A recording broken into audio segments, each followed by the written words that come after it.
Like I said, this is the match where, you know, this is the first one that he ever did.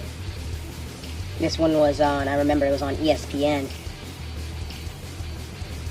So pretty cool, pretty cool. I'm sure that a lot of you guys have probably seen the flying squirrel before, but a lot of you guys probably don't know where it came from or who actually invented it. This is the inventor. Ellis Coleman is the inventor of that move.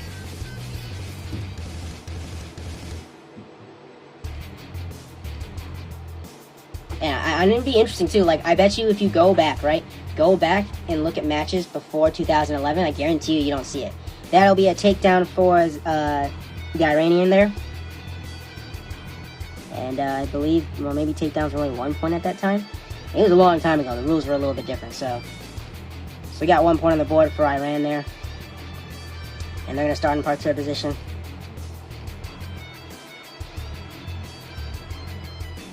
And the Iranian didn't really even put his hands on their back. They're always trying to get a head start. He's got him up in a lift as Ellis Coleman tries to defend here. And he'll get that lift. Let's see how many points they gave him. They gave him 3 for that? Is that what it was back then? No. Okay, it was 4 points. So it's still 4 points.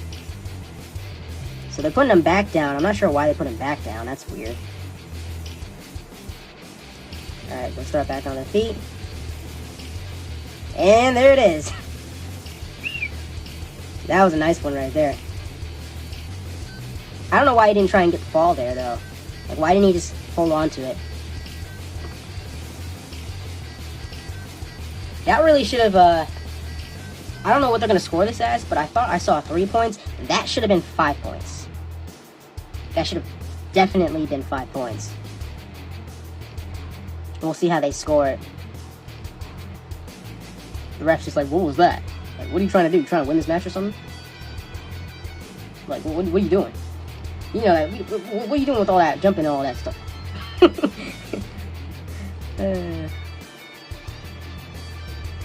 Ref had to fix his sock after that one. Okay, oh, I see. I remember this, yeah. So, it goes period by period back then. And basically the score resets. So, in the first period, there's a score. In the second period, there's another score. So, it looks like Iran still took that first period. Which means that, I think Ellis needs to win the next one and the one after that. If I remember correctly. It's actually crazy how much the rules freaking change in Greco. And that is another thing that just makes it really annoying. I don't know. And I'm not the one in charge of that, right? I hate that. I hate the fact that they change the rules all the time. It's kind of stupid.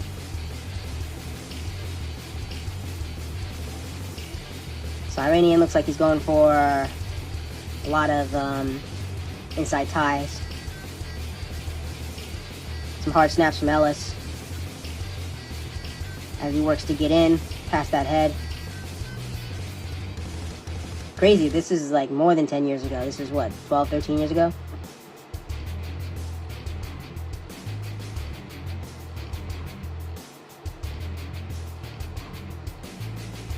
So, the Ellis Coleman is going to need some points here in order to get back in this match. He's got to win this period. I believe if the Iranian wins this period, then the match will be over. He's got 1 minute and 30 seconds in order to get a score. So he'll take the top position here as he starts, and let's see if he can get his score here.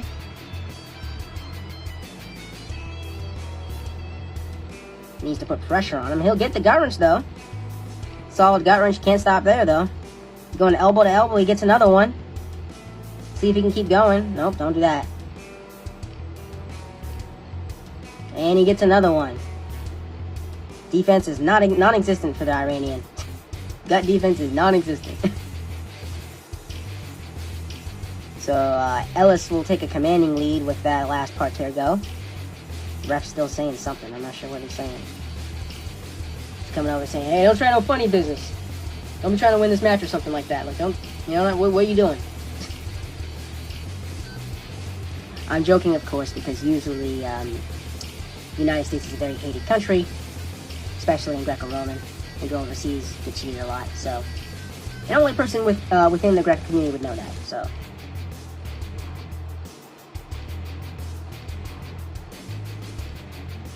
So right here, Ellis is a little bit taller than the Iranian, so he has to actually drop his head quite a bit in order to maintain leverage on his feet. So if I was the Iranian, I would be snapping that head all over the place, trying to make him stand up a little bit more so I can get the leverage. If I'm Ellis, I want to keep doing what I'm doing, but make sure that my head is not vulnerable, right? I'm going to drop my head, but make sure that I'm ready. If he takes that hand and he tries to snap it, I'm ready to take that off to a 2-on-1 immediately.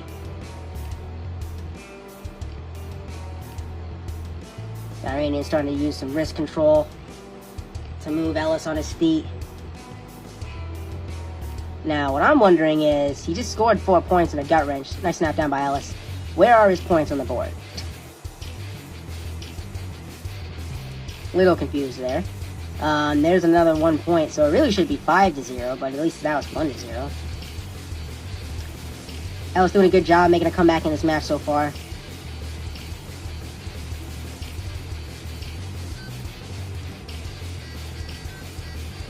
Staying in bounds, making sure that he maintains center. The Iranian charges in, trying to get that push-out point as time expires.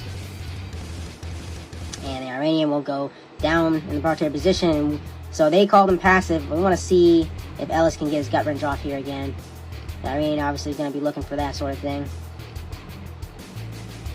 They're trying to mess up Ellis' start here. I mean, Ellis is at least putting his hands on the back. The Iranian didn't even put his hands on his back.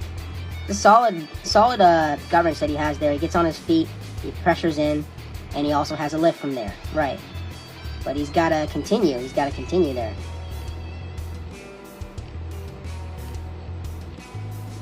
Looks like he might have been a little bit gassed.